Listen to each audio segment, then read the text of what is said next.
Hello, my curious cats, and welcome to episode 6 of the Psychology podcast, the podcast for all the info on psychology's most questionable history.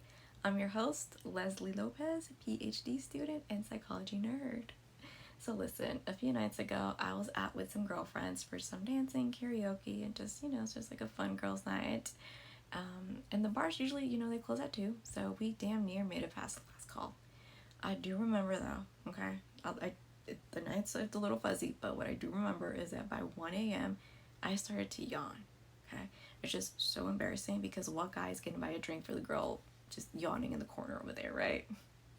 But anyways, I wake up the next day so tired, so exhausted, okay? Which is bad because I'm already sleep deprived as it is, okay? I'm a 6 a.m. gym girly and I work pretty late. So on average, I get about 6 hours of sleep. Am I proud of it? No. Am I going to try to change it? Also no. Just give me some pre-workout and a banana and I'll pull through, okay? That's what I typically do. It's how it is. It's how I know how to function. Why try to change it?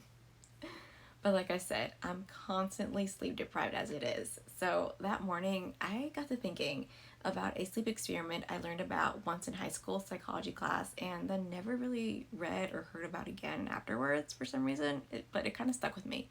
Do you have that one thing where you learn about it or you hear about it or you see it just the one time in your life and it just sticks with you? Well, this is one of those things for me, right? And I'm talking about Peter Tripp's sleep deprivation charity experiment. What was supposed to be a world record-breaking challenge for charity turned into a study that psychologically changed a man's life forever. So, if you're a little bit insane in the membrane like me, get cozy tozy and let's jump into it.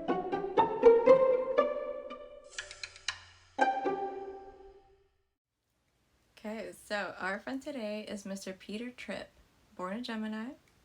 I'm not surprised given the context of his life, and you'll see what I mean.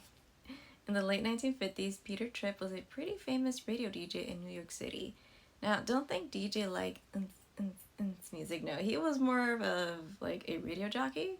You know, the guy who would comment about like March Madness in between songs, taking calls from people asking for song requests, and just a fun guy to listen to overall. Now, in 1959, Peter joined the charity group March of Dimes, a nonprofit dedicated to the health of mothers and babies. Oh, so sweet. In 1959, we didn't have the internet, okay? So people had to get creative with their advertising. And in the wake of things, Peter came up with the brilliant idea to test the limits of human cognition. As one would, obviously, duh. So he decided to organize a wake-a-thon. A wake-a-thon is when a person or a group of people go without sleep for as long as they can, typically for like a charity event, right? Like a walk-a-thon, but for sleep, or lack of. He didn't know it at the moment, but his wake-a-thon would become a publicity stunt, a charity event, and a scientific research opportunity. Talk about a triple threat. Like, our boy was out here making moves, okay? Now, mind you, Peter publicly advertised his wake-a-thon before he actually went ahead with it, because it was 1959. Like I said, there was no internet. People just couldn't pull a 2012 Beyonce. Do you remember that? That was so iconic. Oh my god. So, when the medical community heard about his wake-a-thon, they immediately reached out. Doctors and psychologists alike were like, hey dude, here's a list of some major physical and mental consequences linked to sleep deprivation. Maybe look over it, skim it, just something to think about before you make a drastic decision. But being the Gemini that he is, Peter ignored all of them. Like, y'all aren't even stubborn anymore. Y'all are just annoying at this point.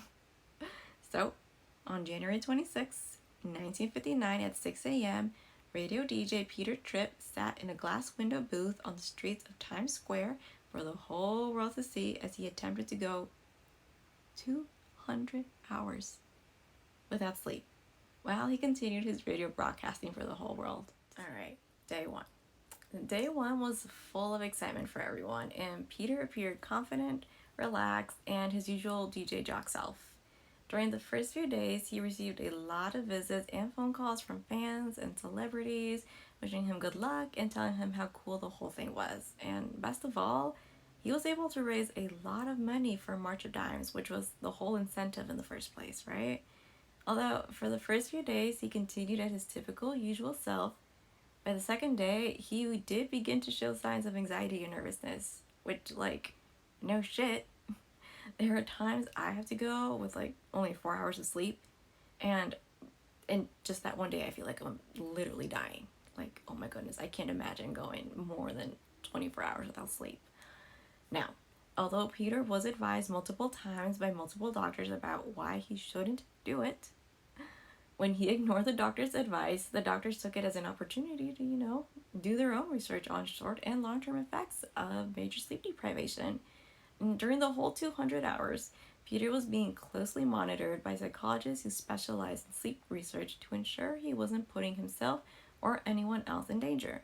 These psychologists provided him with stimulants that were supposed to help him stay awake with less complications, but it may have actually had the opposite effect. See, by day 4, Peter was starting to really feel the effects of prolonged sleep deprivation. Inside the radio studio, he seemed fine, or at least as fine as you could imagine with 4 days of no sleep, right? So, however, outside the radio studio, he was recorded to looking haunted and slightly crazed. Like, yeah, he's missing 4 days of beauty sleep.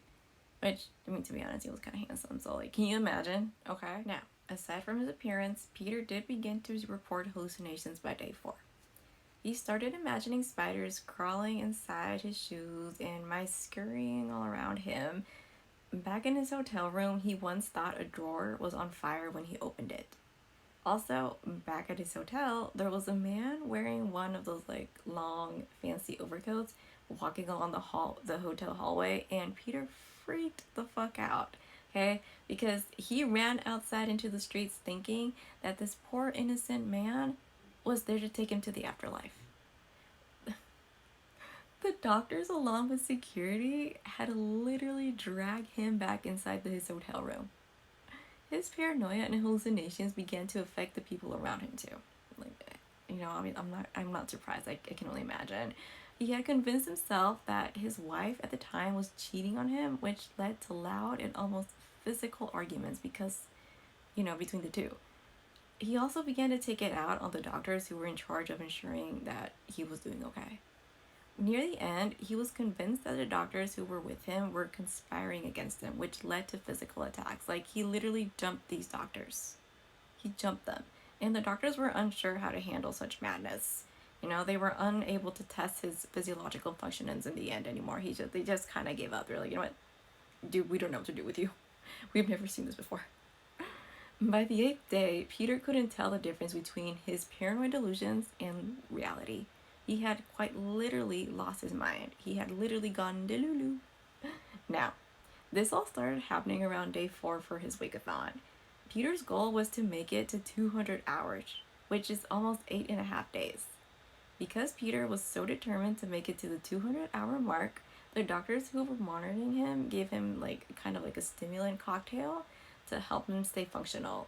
There is no precise knowing whether the drugs paired with the sleep deprivation played a role in his hallucinations, or if it was due to the lack of sleep alone.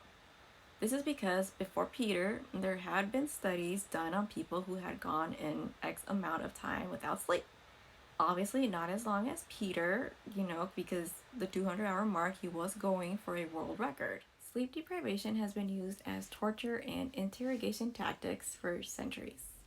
Prisoners would be kept awake for about 180 hours while in handcuffs, and there are reports that every prisoner ever recorded experienced some form of hallucinations and even signs of schizophrenia.